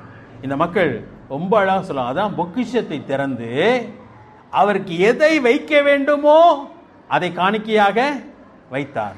நம்முடைய வாழ்க்கையில் அது வேண்டும். சரி, நான் விரைவாக போகிற நேரம் முடிஞ்சிச்சு எனக்கு. அங்கே பார்க்கும் பொழுது உறுதியை பார்க்கிறோம். அந்த மேன்மையை விரைவாய் சொல்லிடுறேன். இந்த திட்டத்தினுடைய மேன்மை என்ன? இவங்களுக்கு கிடைத்த ஸ்லாக்கியம் என்ன? மரியாளுக்கு குழந்தையை பெற்றெடுப்பது ஸ்லாக்கியம், யோசேப்புக்கு மரியாளை பராமரிப்பது ஸ்லாக்கியம், மேய்ப்பர்களுக்கு இரட்சகர் என்று சொல்லி அறிவிப்பது ஸ்லாக்கியம். இவர்களுக்கு என்ன ஸ்லாக்கியம்? இயேசு கிறிஸ்துவை ராஜா என்று சொல்லுவது மகத்துவமான ஒரு ஸ்லாக்கியமாக மாறுக்கு. நான் விரைவாக போகிறேன். சரியா? தேவன் அழகான ஒரு நோக்கத்திற்காக நம்மை தெரிந்து கொள்கிறார். ஒவ்வொருவரையும் ஒவ்வொரு நோக்கத்துக்காக தெரிந்து கொள்கிறார். இவங்க இவ்வளவு தூரம் வந்துட்டாங்க. எங்க போய் தேடினாங்க? அரண்மனையில் போய் தேடினாங்க. ராஜாவுக்கே தெரியல குழந்தை பிறந்தது. எல்லாருக்குமே தெரியல. நம்ம இவ்வளவு தூரம் வந்து வேஸ்டா போயிருமோ நினைச்சிருப்பாங்க. ஒருவேளை கொஞ்சம் அப்செட்டும் ஆயிருந்திருக்கலாம். அதனால தான் அங்க வாசிக்கிறோம், அவங்க அப்படியே தேடிட்டு வரும் பொழுது 10ஆம் வசனத்தை பார்க்கலாமா? அவர்கள் அந்த நட்சத்திரத்தை கண்டபோது மிகுந்த ஆனந்த சந்தோஷம் அடைந்தார்கள். ஒரு உறுதி கிடைச்சிச்சு, நம்ம வந்தது வேஸ்ட் இல்ல, தேவன் தான் தங்களை வழிநடத்தி வருகிறார் என்பதை தெளிவாக அவள் கண்டு சந்தோஷப்படுறாங்க. சான்று அழகா உறுதிப்படுத்துகிறார் இல்லையா? ரொம்ப முக்கியமான ஒரு காரியம் நம்முடைய வாழ்க்கையில், அது ரொம்ப முக்கியம். அப்போஸ்தலர் நடவடிக்கைகள் 18வது அதிகாரத்தில் ஒரே ஒரு குறிப்பு மட்டும் சொல்லி வாசிக்கிறேன். நம்முடைய வாழ்க்கையில் சில நேரத்தில் சில கஷ்டமான சூழ்நிலைக்குள்ளாய் போகும் பொழுது சில சந்தேகங்கள் நமக்கு ஏற்படுகிறது. சில சந்தேகங்கள் நமக்கு ஏற்படுது. 18வது அதிகாரத்தில் அப்போஸ்தலர் நடவடிக்கைகள் 18வது அதிகாரத்தில் அப்போஸ்தலனாகிய பவுல் கொரிந்து பட்டணத்தில் இருக்கிறார். அங்கே பயங்கரமான உபத்திரம் வந்துருச்சு. பவுலை கொன்றுவாங்கன்ற ஒரு நிலைமை கூட வருகிறது. பவுல் என்ன நினைத்தார் என்பது நமக்கு அந்த இடத்துல சொல்லப்படவில்லை. 9ஆம் வசனத்தை பார்க்கலாம். அப்போஸ்தலர் நடவடிக்கைகள் 18:9 ராத்திரியில் கர்த்தர் பவுலுக்கு தரிசனமாகி, நீ பயப்படாமல் பேசு, மௌனமாயிராதே, நான் உன்னுடனே கூட இருக்கிறேன், உனக்கு தீங்கு செய்யும்படி ஒருவனும் உன்மேல் கைப்படுவதில்லை, இந்த பட்டணத்தில் எனக்கு அநேக ஜனங்கள் உண்டு என்றான். பாருங்களேன், ஒரு ஸ்ட்ரெங்க் அன்னைக்கு ராத்திரியில் அவனுக்கு கிடைக்குது. பவுல் சாதாரணமாக பயங்கரமான உபத்திரம் வந்துருச்சுன்னா டக்குன்னு அடுத்த பட்டணத்துக்கு போயிடுவார். தேவனுடைய திட்டம் வேற மாதிரி இருக்கு போல சொல்லி போயிடுவார். ஆனால் இந்த இடத்துல மட்டும் ஆண்டவர் அவனுக்கு ஒரு தெளிவை கொடுக்கிறார். ஆண்டவர் நம்மளை தெளிவாக வழி நடத்துவார். அதான் நான் சொல்ல வருகிறேன். நம்முடைய வாழ்க்கையில் ஆண்டருக்காக செயல்படும் பொழுது, மகனை நீ முன்னாடி போயிட்டே இரு, செஞ்சிட்டே இரு, நான் உன்னோட கூட இருக்கிறேன்னு சொல்லிக்கிட்டே இருக்கிறதையும் பார்க்கணும். பயப்படவே வேண்டாம். அவர் சொல்ல, நான் உன்னை விட்டு விலகுவதும் இல்லை, உனக்கு உண்மையில் என் கண்ணை வைத்து உனக்கு ஆலோசனை சொல்லுவேன். அநேக நேரத்தை நீங்கள் பார்க்கலாம். நீங்கள் ஆண்டருக்காக நடந்தீங்கன்னு சொன்னால் பயந்து சந்தேகப்பட்டு கலங்க வேண்டிய அவசியம் இல்லை. பாடுகளின் மத்தியில் அவர் நம்மோடு கூட காதில் பேசுகிறது தெரியும். தைரியமாக போயிட்டே நான் உன்னோட கூட இருக்கேன்னு சொல்லுவேன். இதுதான் உண்மையான ஒரு காரியம். நீங்கள் இந்து குடும்பத்திலேருந்து வரும்பொழுது சில நேரத்தில் உங்களுடைய நீங்கள் வாழ்கிற சூழ்நிலை உங்களுக்கு சாதகமாக இருக்காது. ஆனால் ஒன்று மட்டும் புரிஞ்சுக்கோ, யார் உங்களோட இருக்கா? தேவன் உங்களோட. நான் அடிக்கடி யோசிப்பேன், யோசேப்பால் எப்படி போத்திப்பார் வீட்டில் சிறைச்சாலைலாம் காலந்தலை முடிஞ்சிருக்குன்னு நினைக்கிறீங்க? எப்படிங்க முடிஞ்சிருக்கும்? ஆனால் ஒன்று மட்டும் சொல்லப்பட்டிருக்கு, யோசேப்போடு கூட கர்த்தர் யோசேப்போடே இருந்தார். அவ்வளோதான். வேற எந்த ஸ்ட்ரென்த்துமே அங்கே கிடையாதுங்க. எந்த நம்பிக்கையுமே கிடையாது. மறுபடியும் அப்பாவை பார்ப்பானா தெரியாது. அண்ணமாரை பார்க்க முடியுமா தெரியாது. சிறைச்சாலேருந்து வெளியே வர முடியுமா தெரியாது. எந்த நம்பிக்கையுமே இல்லை. ஒன்றே ஒன்று அவனுக்கு தெரியும், கர்த்தர் அவனோடு கூட இருக்கிறார். இதாங்க நம்முடைய நம்பிக்கை. தேவனுக்காக ஓடுவோமானால் ஒன்று உண்டு, அவர் நம்மோடு கூட இருக்கிறார். மரியாளுக்கு வாழ்த்து சொல்லும்போது ஒரு காரியம் பார்த்தோம் இல்லையா? முதல் வாழ்த்து என்ன? கிருபை பெற்றவளே வாழ்க. இரண்டாவது குறிப்பு என்ன? கர்த்தர் உன்னோடு கூட இருக்கிறார். அதாங்க ஸ்ட்ரெங்க். அதுதான் ஸ்ட்ரெங்க். நம்முடைய வாழ்க்கையில தேவன் நம்மோடு கூட இருக்கிறார் என்பது மட்டும் தெரிஞ்சா போதும். ஓடிட்டே இருக்கலாமா? இருக்க முடியாதா? ஓடிட்டே இருக்கலாம். அதுதாங்க நம்முடைய காரியம். அப்ப தேவன் நம்மோடு கூட இருக்கிறான். அப்ப அங்கே உறுதி ஒன்று வருகிறது. அப்ப இங்கே சாஸ்திரிகளுக்கு ஒரு குழப்பமான சூழ்நிலை. தப்பா வந்துட்டோமோ, இவ்வளவு தூரம் வந்து வேஸ்டா போயிருமோ, குழந்தையை பார்க்கவே முடியாம போயிருமோன்னு சொல்லி யோசித்து கொண்டிருக்கும் பொழுது மறுபடியும் அந்த நட்சத்திரம் வருது. அதே நட்சத்திரம், முன்பு பார்த்த நட்சத்திரம். அந்த நட்சத்திரத்தை பார்த்தீங்கன்னா அது வீடு வரைக்கும் வந்துச்சு. அந்த வீட்டுக்குள் பிரவேசித்து அவங்க வராங்க. இங்க பார்த்தீங்கன்னா அந்த நட்சத்திரம் பிள்ளை இருந்த ஸ்தலத்தின் மேல் வந்து நிற்கும் வரைக்கும் அவளுக்கு முன் சென்றது. தேவனுடைய வழி நடத்துதல் உண்டுங்க. உறுதியை ஆண்டவர் கொடுக்கிறவராயிருக்கிறார். ஒரே ஒரு காரியம் சொல்லி முடிக்கிறேன். சாஸ்திரிகளுடைய கீழ்ப்படிதலை நாம் பார்க்க வேண்டும். சாஸ்திரிகளின் கீழ்ப்படிதல். அவங்க எதை பார்த்துட்டு கிளம்புனாங்க? தூதர்களே அல்ல, சொப்பனமும் அல்ல. எதை பார்த்தாங்க? நட்சத்திரத்தை பார்த்தாங்க. நட்சத்திரத்தை பார்த்து அவர்கள் கிளம்புகிறார்கள். நான் இன்றைக்கு யோசிப்பேன், ஆபிரகாம் தன் தேசத்தையும் தன் இனத்தையும் தன் தகப்பனுடைய வீட்டையும் விட்டு புறப்பட்டான எப்படிங்க புறப்பட்டிருக்க முடியும்? யோசிச்சு பாருங்களேன். அதுக்கு தைரியம் வேணுமா வேணாமா? பயங்கரமான தைரியம் வேணும். ஏன்னா சொந்த ஜனத்தை விட்டு பெறப்படுறதுன்றது இன்னைக்கு அது ரொம்ப சாதாரணமான காரியம். ஆனால் அன்றைக்கு அது சாதாரணமான காரியம் இல்லை. ஆனால் அவங்க கீழ்ப்படிஞ்சாங்க. உன் மகனை பலியிடுன்னு சொன்ன உடனே காலையில் எந்திரிச்சு புறப்பட்டானே, அவனுக்கு எவ்வளோ தைரியம் இருந்திருக்கணும். மன தைரியம் இல்லையா? நம்ம கொன்னாலும் நிச்சயம் ஆபிரகாம் மட்டும் பிள்ளைய பலியிட்டு இருந்தான்னு வச்சுக்கோங்க, வீட்டுக்கு வந்தானே சாரால் ஆபிரகாம் என்ன பண்ணியிருப்பார்? பலியிட்டு இருப்பார். நீ பலியிட்டியா? நானும் பலியிடுறேன் வா. அதெல்லாம் தெரியுமா தெரியாது? ஆபிரகாமுக்கு தெரியும். வேலைக்காரங்க என்ன சொல்லியிருப்பாங்க? நீ பைத்தியம் பிடிச்சி போச்சா? 100 வயசுல ஒரு பிள்ளையை பார்த்துட்டு அந்த பிள்ளையை போய் கொண்டுட்டு வந்துட்டியே, உனக்கு என்ன வயசாயிருந்ததுனால பைத்தியம் பிடிச்சிச்சா? உலகத்தில் யாராவது செய்வாங்களா? என்ன தைரியம் வேணும் தெரியுமா? என்ன தைரியம் அவனுக்கு? பலியிட்டாலும் என் மகனை உயிரோடு கூட அவர் எழுப்புவார் என்ற தைரியம். அந்த நாட்களில் இப்படிப்பட்ட மக்கள் இருந்தாங்கன்னா இந்த நாட்கள் நம்ம எப்படி இருக்குன்னு யோசிச்சு பாருங்களேன். இந்த சாஸ்திரிகள் வெறுமனே ஒரு நட்சத்திரத்தை பார்த்து விட்டு ஆயிரக்கணக்கான மைல் அவங்க பிரயாணம் பண்ணி வந்து குழந்தைய பார்க்க முடியல, கொஞ்சம் அப்செட் ஆகிருப்பாங்க. அப்போ தான் மறுபடியும் எது வந்துச்சு? நட்சத்திரம் வந்தது. வந்த உடனே முதல்ல புறப்பட்டது ஒரு காரியம், தேடுறாங்க எருசலேமில், கண்டுபிடிக்க முடியல. ஆனால் தொடர்ந்து தேடுகிறார்கள் அவர்கள். நட்சத்திரத்தை பார்த்த உடனே அந்த நட்சத்திரம் எங்க வந்துச்சு? அரண்மனையில் இல்லை, குழந்தை பிள்ளை இருந்த ஸ்தலம் மட்டும் வந்தது. 11ஆம் வசனத்தில் பார்த்தீங்கன்னா அவர்கள் அந்த வீட்டுக்குள் பிரவேசித்து, எவ்வளோ பெரிய வீட்டில் இருந்திருப்பாங்கன்னு நினைக்கிறீங்க? இது டெம்பரரி ஹவுஸ் தான் இல்லையா? சின்ன வீடாக இருந்துக்கலாம், சாதாரணமான அற்பமான ஒரு வீடாக இருந்திருக்கலாம். சாஸ்திரிகள் வாசலில் நின்று இருந்திருப்பாங்க. என்னடா ராஜான்னு தேடி வந்தால் எந்த வீடை காமிக்கிறாங்க? இப்படி ஒரு குடிசை மாதிரி இருக்கிற ஒரு வீடு அப்படி சொல்லி யோசிச்சிருப்பாங்க. ஆனால் அவங்கள அதிலெல்லாம் தயங்கவே இல்லைங்க. அங்கே வீட்டுக்குள் பிரவேசித்துன்னு வாசிக்கிறோம். சரியா? பிள்ளையையும் அதன் தாயையும் தாயாகிய மரியாளையும் கண்டுன்னு சொல்லி வாசிக்கிறோம். மரியாளும் யோசிப்பு எப்படி இருந்திருப்பாங்க? பிள்ளையும் எப்படி இருந்திருப்பாங்க? ராஜ வஸ்திரம் தரிச்சிருந்திருப்பாங்களா? நிச்சயம் இல்லை. அவங்க பிரயாணம் பண்ணி சொந்த வீடுலாம் அங்கே இருக்கு, ஜாமான்லாம் அங்கே இருந்திருக்கும். இவங்க பேர் எழுதுறதுக்காக வந்தவங்க இங்கே குழந்தை பிறந்துருச்சு. அதுக்கு இடையில போய் எல்லாம் நடக்கிறது. அவங்க அந்த வீட்டில் இருக்காங்க. குழந்தை ஒருவேளை இப்போ முன்னணியில் கிடத்துல எங்கே கிடந்திருக்கும்? தொட்டிலில் கிடந்திருந்திருக்கலாம், தரையில் கிடந்திருக்கலாம். அப்போ மரியாதை பார்த்தா ராஜஸ்ரீ மாதிரி இல்லை.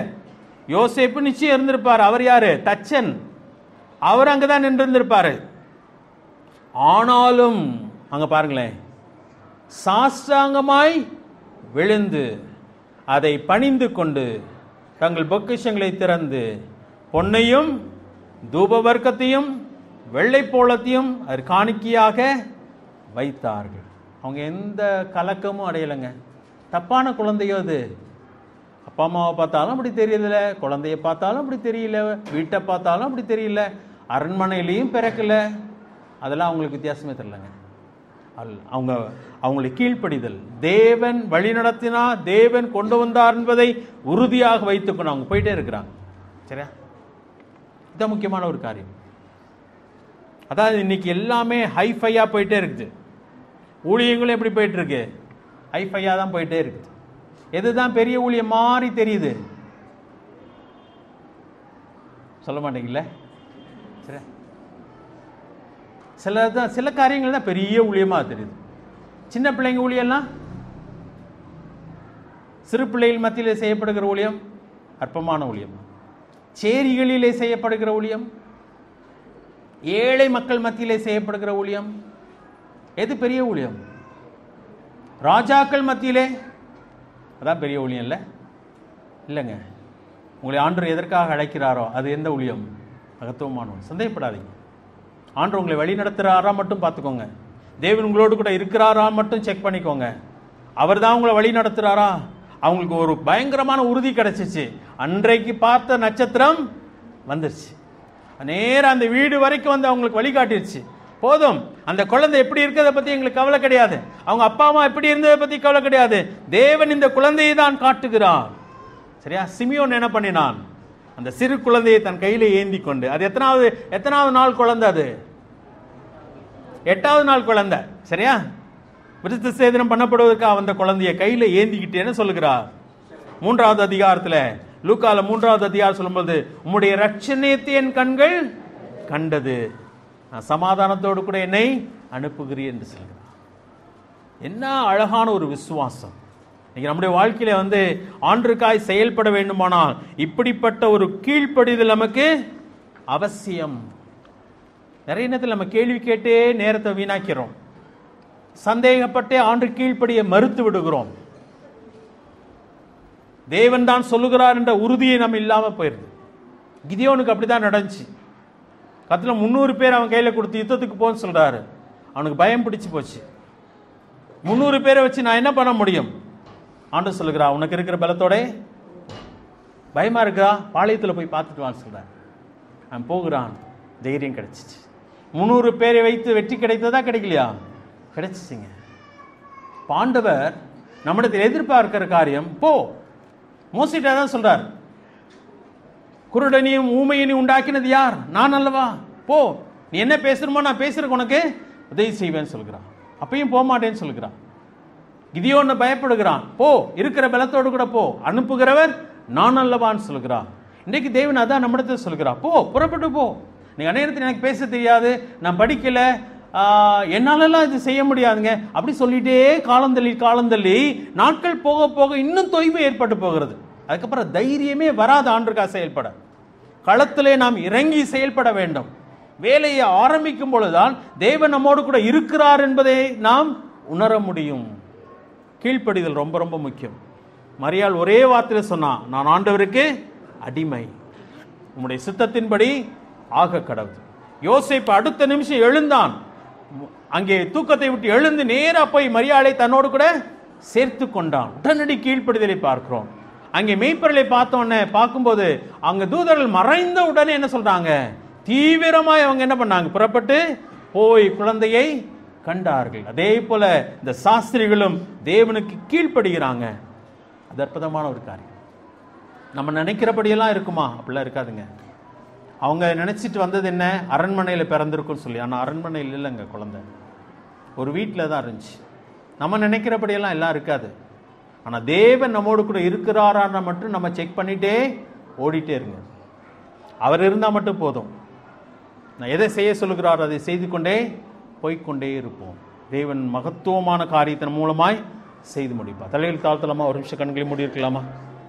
நம்முடைய தேவன் அத்தனை மகத்துவத்தோடு கூட நம்முடைய திட்டத்தை நமக்கு வெளிப்படுத்துகிறார். நம் மூலமாய் தேவன் பெரிய காரியத்தை செய்ய அவர் விருப்பமுள்ளவராக இருக்கிறார். உங்களுக்கான என்ன திட்டம் என்பது எனக்கு தெரியாது. ஒரே உங்களாலும் முழுமையாய் புரிந்து கொள்ள முடியாது. ஆனால் நம்ம ஒவ்வொருவரையும் ஒரு திட்டத்தோடு கூட தான் அழைத்திருக்கிறார். திட்டத்தை நமக்கு விளக்குகிறார். இதுதான் மகனை நீ எனக்காய் செய்ய வேண்டும் என்று சொல்லுகிறார். திட்டத்தின் மேன்மையை நமக்கு சொல்லுகிறார். அதை உறுதிப்படுத்துகிறார். நாம் கீழ்ப்படிய வேண்டும். கீழ்ப்படிவோமா? ஒரு காரியம் ஆண்டவரிடத்தில் சொல்லலாம். ஆண்டவரே, நான் இருக்கிறேன், என்னை பயன்படுத்தும். இனிமேலும் நான் நாட்களை தள்ளாதபடிக்கு என்னை காத்துக்கொள்ளும். இனிமேலும் என் நாட்களை நான் வீணடித்து விடாதபடிக்கு எனக்கு கிருபை பாராட்டும். என்னை அர்ப்பணிக்கிறேன் என்று சொல்லுவோமா? நீர் என்ன செய்ய விரும்புகிறீரோ நான் செய்ய ஆயத்தமாண்டவரே என்று சொல்லுவோமா? அதுதான் தேவன் எதிர்பார்க்கிற காரியம்.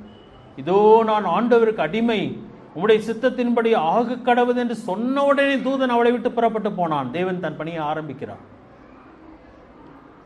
எல்லாருமே தேவனுக்கு கீழ்ப்படிந்தவர்கள் எல்லாம் அப்படியே தங்களை அர்ப்பணித்தவர்கள் தான். நீ எதுவுமே செய்ய வேண்டாம், ஒன்று மட்டும் செய்யுங்க. ஆண்டவரே, நான் ஆயத்தமாக இருக்கிறேன்,